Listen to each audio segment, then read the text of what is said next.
listening to the Mark Bradford Alchemy for Life podcast. If you don't honor both, you honor neither. Well, hey there. Welcome back. I've talked about the 5 love languages a number of times. That concept talks about how we express and accept love in one of 5 ways. It's usually a mixture. And it's a good read. But what about communication? I'm not saying yet that there are 5 communication love languages, but consider how we communicate. And one very powerful thing, the path of least resistance. Allow me to insult your intelligence and explain to you what the path of least resistance is. The path of least resistance, simply put, is that something will seek out the easiest route from point A to point B. We see it in flowing water, government, customer service, decision-making, and relationships. Sometimes it's affected by other forces, and the path is pulled hither and thither by morals, ethics, policies, your relationship status, and even your comfort levels. It's this metaphorical seeking the path of least resistance I want to tell you about now, and perhaps help you avoid pitfalls therein. Your communication. How do you communicate with others? Your friends, your family, your customers, your clients, your vendors, etc. Obviously, you only communicate on a very professional level with the mailman, the cashier, your boss, right? But what if relationships overlap? Oh, I'm not talking about a torrid love affair with the UPS man. Oh, right. As much as you might want to see that on the Hallmark Channel. I hear you laughing, I know. I'm talking about how it's ingrained in us, almost like metaphorical physics, to follow the path of least resistance. If you establish a friendship with someone on top of a professional relationship, it will not be the path of least resistance to have them use the professional one to communicate. It will be the friendship. Boom. That's big. That's even bigger than big. That's huge. And that's potentially a train wreck for you and them. See, the path of least resistance is the friendly, the warm, comfortable, familiar, rule-bending, and or ignoring path. The path that will be the friendship. On the extreme side, this is the downfall of many people who have relationships in the workplace. The path of least resistance, the relationship, is formed. And then a lot of expectation and communications change. Okay, it's not summarily a bad thing, and I don't want to give you that impression. So let me stop you right there. I'm not saying it's a bad thing. If you're a fan of my stuff, then you know that the vast majority of what I do is explain how something works and not tell you what to do, right? I mean, it's kind of like you pass by something and I go, hey, do you see that? And you're like, oh, yeah, I see that. And I'm like, no, look right there. And then you look right at it and I'm like, yeah, do you see that? And you're like, yeah, I see it now. I'm like, oh, you see it now? Because you were kind of passing by that and completely ignoring it. You could have tripped on that. Oh, okay. And I don't tell you, well, you should walk around that. You should move it. And I'm like, I just want to point it out. I'm just pointing it out to you. That's all I'm doing. So I'm just making you aware of how relationships overlap and what happens when they do. So let me continue with telling you that it's not a bad thing. And again, I'm not telling you what to do. I'm not saying you should never have both in your life.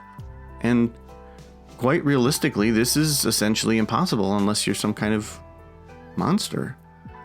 I mean, really.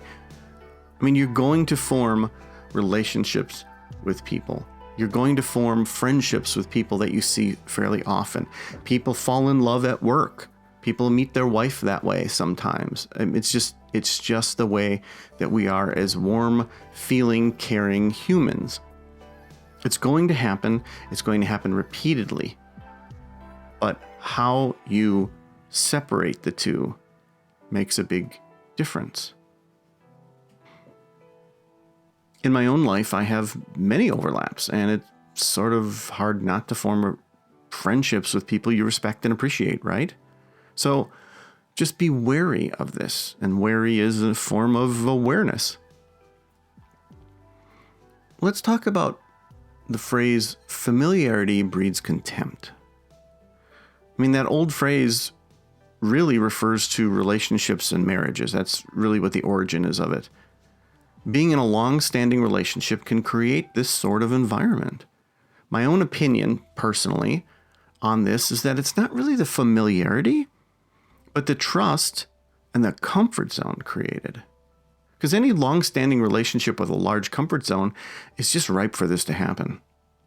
It's a lot easier to have an outburst or mistreat someone you know cares about you than it is to run outside and shout at the mailman you've never met. "Excuse me, good sir, you have delivered my mail incorrectly. You will be hearing from my lawyer." As opposed to just yelling at someone because you think they did something wrong or what have you, or kind of leveraging the relationship in that way. I mean, it's a good thing that can be used in a very bad way, in a very hurtful way. I mean, trust is good. Comfort zones are normal, but using them as a crutch for mistreatment is not. That's yet another thing to be wary of. Because if you don't honor both, you honor neither. What I mean by that is if you don't honor that you have a friendship and you don't honor that you have a business relationship, if you don't honor them both, then you're not honoring either one of them. Though I like the way I said it first, don't you? Okay, let me summarize for you in some bullet points, which is what I love to do, honoring your time, energy, and resources. First bullet point is, like many things I bring to your attention, literally bringing to your attention, be aware of overlapping relationships with others of any kind. I mean, just be aware of them. You may have them. You may not have even thought of them until just now. Or you may be like, look, Mark, yeah, I get it. I have a friendship with someone who's a coworker. I have a friendship with my boss. Da-da-da-da-da. You get that. Especially if you have a relationship with someone of a romantic kind, with someone at work, your boss, those are particularly delicate. Second bullet point is understand that it takes effort. It actually takes more effort not to follow the path of least resistance. And that path of least resistance default happens to be the path of communication when you have a friendship above and beyond. This is the one you're going to laugh about because I'm going to show you that the barn doors are open and I'm going to say, hey, you should close those. And you're going to say, yeah, but now the horses are in Europe. So set boundaries early on. And it's certainly no easy task because sometimes you find yourself in a friendship long after it's established. And sometimes it seems like such a trivial thing to set the boundaries. It may even seem petty. In fact, it probably does. It probably rubs you the wrong way right now for me to say, hey, you should set boundaries with these people. And you're like, dude, they're my friend. They're my good friends. They've been friends for years, da-da-da-da-da. But I'm just saying the earlier you can catch and establish that you have both, the easier it is for both parties, you and them, to be aware of it and honor both, as I said before. Maybe you can't go back 10 years into a relationship with someone and go, hey, we should set some boundaries now. Maybe that would be a very difficult thing. Maybe it's something you don't need to do. Maybe it's something that you desperately need to do. Or maybe just going forward, you understand that. And again, this is not to insult your intelligence or your emotional intelligence. I know that we all get things like this, but sometimes there are things in life that are common sense, that are things that make complete sense to very intelligent people that we totally miss. This is one of them. So thank you. And I want to tack on one thing at the end here, and that I want to let you know that I'm on Clubhouse, and I've been just having some fun conversations, just like this podcast, with people all over the world about the podcasts and about the whole Alchemy for Life system. Please join me on there. You'll see, if you're following me in any way, shape, or form, you will see links to the rooms and so forth. And the rooms that crop up, I tend to give at least a 2-day warning for people so that they can put them on their schedule and so forth. And because it is a live chat, obviously time zone matters. If you are in India, like I have a decent amount of followers in India, we may be a little out of sync in that way, but, do your best.